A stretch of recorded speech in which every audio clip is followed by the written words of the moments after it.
Maharashtra assembly ఎన్నికల్లో కాంగ్రెస్ ఘోర పరాభవం చవిచూసింది. కాంగ్రెస్ 5 గ్యారంటీలను నమ్మని మరాఠీలు ఎన్డీఏ కూటమికి ఓటేశారు.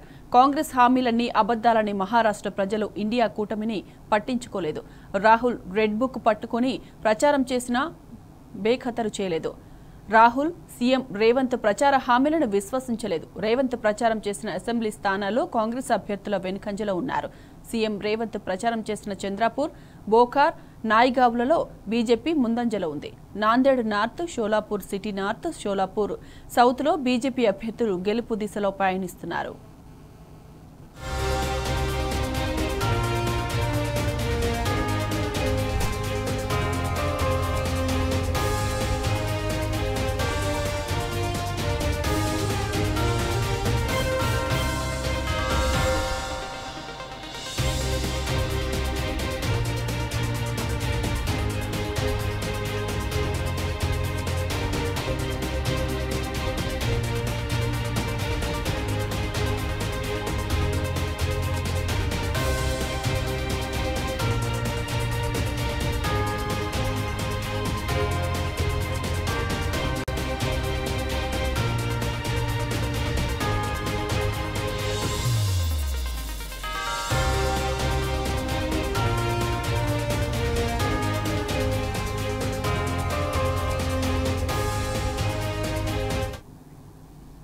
ఇక ఇదే అంశానికి సంబంధించిన పూర్తి డీటెయిల్స్ మా ప్రతినిధి లివిల్ లైవ్ లో అందిస్తారు. లివిల్ చెప్పండి.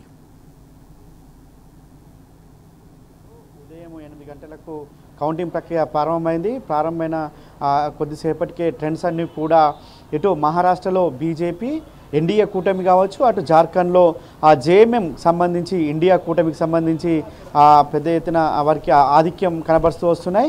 అయితే ప్రధానంగా మహారాష్ట్రలో మొదటి నుంచి కూడా ఎన్డీఏ కూటమికి సంబంధించి ఆశ లేదు. ఖచ్చితంగా ఇండియా కూటమే గెలుస్తుందని చెప్పేసి అంచనాలు వచ్చాయి. కానీ అవన్నీ తలకిందులై ఏదైతే ఎగ్జిట్ పోల్స్ అంచనాలు వేసాయో దానికి అనుగుణంగానే ఇవాళ ఫలితాలు కూడా వస్తున్న పరిస్థితి కనిపిస్తుంది. ఇండియా కూటమికి సంబంధించి చతికిల పడ్డ పరిస్థితి కనిపిస్తుంది. కాంగ్రెస్ పూర్తిగా చతికిల పడ్డ పరిస్థితి వల్ల మనకు మహారాష్ట్రలో చూడవచ్చు. కాంగ్రెస్ గత ఎన్నికలతో పోల్చుకుంటే ఇప్పుడు దాదాపు కూడా పూర్తిగా తగ్గిపోయిన పరిస్థితి కనిపిస్తుంది. 20 స్థానాల్లో మాత్రమే కాంగ్రెస్ ఆధిక్యంలో కనబరుస్తుంది.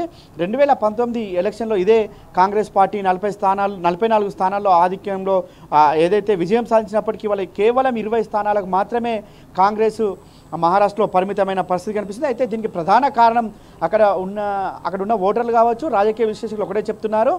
కర్ణాటకకు సంబంధించి, తెలంగాణకు సంబంధించి ఏదైతే అలవికాని హామీలతో గ్యారంటీలు ఇచ్చి, వారంటీ లేని గ్యారంటీలు ఇచ్చి అధికారంలోకి వచ్చిన ఇక్కడ కాంగ్రెస్ ప్రభుత్వం ఏ ఒక్క హామీని కూడా అమలు చేయకపోవడంతోనే ఇవాళ ప్రధానంగా అక్కడ కాంగ్రెస్ పార్టీకి ఆ గతి పట్టిందనేది కూడా ఇవాళ రాజకీయ విశ్లేషకులు చెప్తున్నారు.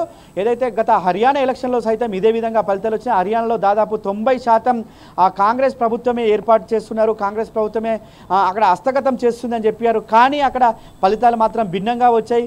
మూడోసారి కూడా అక్కడ బీజేపీ ప్రభుత్వం ఏర్పాటు చేసింది, బీజేపీ ప్రభుత్వమే అక్కడ అధికారంలోకి వచ్చింది. అదేవిధంగా వాళ్ళ మహారాష్ట్రకు వస్తే కూడా ఏదైతే మార్పు అని వీళ్ళు చెప్పిన మార్పు ఏమాత్రం కూడా పనిచేయలేనట్టు మనకు స్పష్టంగా అర్థమవుతుంది. పక్క రాష్ట్రంలో ఉన్న పథకాలు పూర్తిగా అక్కడ అమలు చేయడంలో విఫలమైనవి. కాబట్టే మహారాష్ట్ర ఓటర్లంతా కూడా ఇటు తెలంగాణ ప్రజల ఇబ్బందులు కావచ్చు, ఇటు కర్ణాటక ప్రజల ఇబ్బందులను చూసి ఇక్కడ మహారాష్ట్రలో తీర్పు ఇచ్చారనేది మనకు ప్రధానంగా అర్థమవుతుంది. ఏదైతే ప్రధానంగా రుణమాఫీకి సంబంధించి కావచ్చు, అంతేకాకుండా రైతులకు సంబంధించిన సంక్షేమ కార్యక్రమాలకు సంబంధించి 2 రాష్ట్రాల్లో కూడా అమలు చేసిన తీరును అక్కడ మరాఠీ రైతులు, మరాఠీ ప్రజలంతా కూడా గమనించారు. అందుకే కాంగ్రెస్ వైపు మొగ్గు చూపలేదు, మరొకసారి కూడా ఎన్డీఏ వైపు మొగ్గు చూపరు అనేది మనకు ప్రధానంగా అర్థమవుతుంది. ఏదేమైనప్పటికీ వాళ్ళ మహారాష్ట్రలో బీజేపీ ఎన్డీఏ కూటమి కావచ్చు, ఇటు జార్ఖండ్లో జేఎంఎం సంబంధించి కూడా ఇప్పటికే స్పష్టమైన మెజారిటీ దిశగా రిజల్ట్స్ వస్తున్నాయి. ఏదైతే ఇటు వయనాడుకి సంబంధించి ఉప ఎన్నిక జరుగుతుంది. వయనాడులో మాత్రం రాహుల్ గాంధీ రాజీనామా చేసిన తర్వాత ఎంపీ ఎలక్షన్స్, బై ఎలక్షన్ జరిగాయి. అక్కడ ప్రియాంక గాంధీ పోటీలో నిలిచారు. ప్రియాంక గాంధీ ఇప్పటికే దాదాపు 2 లక్షల పైచిలకు ఓట్ల మేరటితో ఆధిక్యంలో ఉన్నారు. దాదాపు విజయం ఖాయమైందని చెప్పుకోవచ్చు. మహారాష్ట్రకు సంబంధించి మాత్రం ఇప్పటికే ఫడ్నవీస్ డిప్యూటీ సీఎంగా ఉన్న ఫడ్నవీస్ విజయం సాధించారు. ఖచ్చితంగా ఫడ్నవీస్ అక్కడ ముఖ్యమంత్రి పదవి కూడా చేపడతారని చెప్పేసి కూడా మరాఠీ మీడియా చెప్తున్న పరిస్థితి కనిపిస్తుంది. ఇటు కాంగ్రెస్ మాత్రం పూర్తిగా చితకిలపడ్డది. కాంగ్రెస్ పార్టీ గ్రాఫ్ రోజు రోజుకు పడిపోతుంది అనేది కూడా మనకు ప్రధానంగా మహారాష్ట్ర ఫలితాలు చూసిన తర్వాత అర్థమవుతుంది. ఏదైతే ప్రాంతీయ పార్టీల హవాలో భాగంగానే ఇక్కడ జార్ఖండ్లో జేఎంఎం జార్ఖండ్ ముక్తి మోర్చా మరోసారి అధికారం చేపట్టింది అనేది కూడా మనకు ప్రధానంగా అర్థమవుతుంది. ఇవాళ కాంగ్రెస్ మోసపూరిత కుట్రలు, మోసపూరిత హామీలు, అలవిగాని హామీలతోనే ఇవాళ కాంగ్రెస్ పార్టీ అధికారాన్ని కోల్పోతుంది అనేది కూడా మనకు ప్రధానంగా అర్థం చేసుకోవాల్సిన అవసరం ఉంది. రాజకీయ విశ్లేషకులు కూడా అదే చెప్తున్నారు. ఇవాళ ఏదైతే కర్ణాటక రాష్ట్రంలో కావచ్చు, తెలంగాణ రాష్ట్రంలో అనేక హామీలు ఇచ్చారు, ఏ ఒక్క హామీ కూడా నిలబెట్టుకోలేదని చెప్పేసి కూడా చెప్తున్నారు. అంతేకాకుండా ప్రధానంగా కర్ణాటక రాష్ట్రానికి ఏదైతే తెలంగాణ రాష్ట్రానికి సంబంధించిన ముఖ్యమంత్రితో పాటు మంత్రులు, ఇతర సీనియర్ నాయకులు, కాంగ్రెస్ నాయకులు అంతా వెళ్ళి మహారాష్ట్రలో ప్రచారం చేశారు. తెలంగాణ ప్రజలు ఎక్కడైతే నివసిస్తారో ఆయా చోట్ల ప్రచారం చేసిన అంతటా కూడా ఇవాళ కాంగ్రెస్ పార్టీ ఓటమి చవి చూసింది. అక్కడ బీజేపీ కావచ్చు, ఇండిపెండెంట్ అభ్యర్థులు కూడా అక్కడ ఇవాళ విజయం సాధించాల్సిన పరిస్థితి వచ్చిందంటే కాంగ్రెస్ మోసపూరిత హామీలు ఎంత ప్రభావం చూపాయి అనేది కూడా మనకు ప్రధానంగా అర్థం చేసుకోవచ్చు. ఇవాళ ప్రధానంగా మహారాష్ట్రలో ఒకటే జరిగింది. తెలంగాణ కర్ణాటకను బేరీజు వేసుకొని అక్కడ ఓటర్లంతా కూడా ఓటు వేశారు అనేది మనకు ప్రధానంగా అర్థమవుతుంది. అంతేకాకుండా ఖర్గే జాతీయ అధ్యక్షులు, కాంగ్రెస్ జాతీయ అధ్యక్షులు ఖర్గే చేసిన వాక్యాలు కూడా వారు బలంగా తీసుకున్నారు.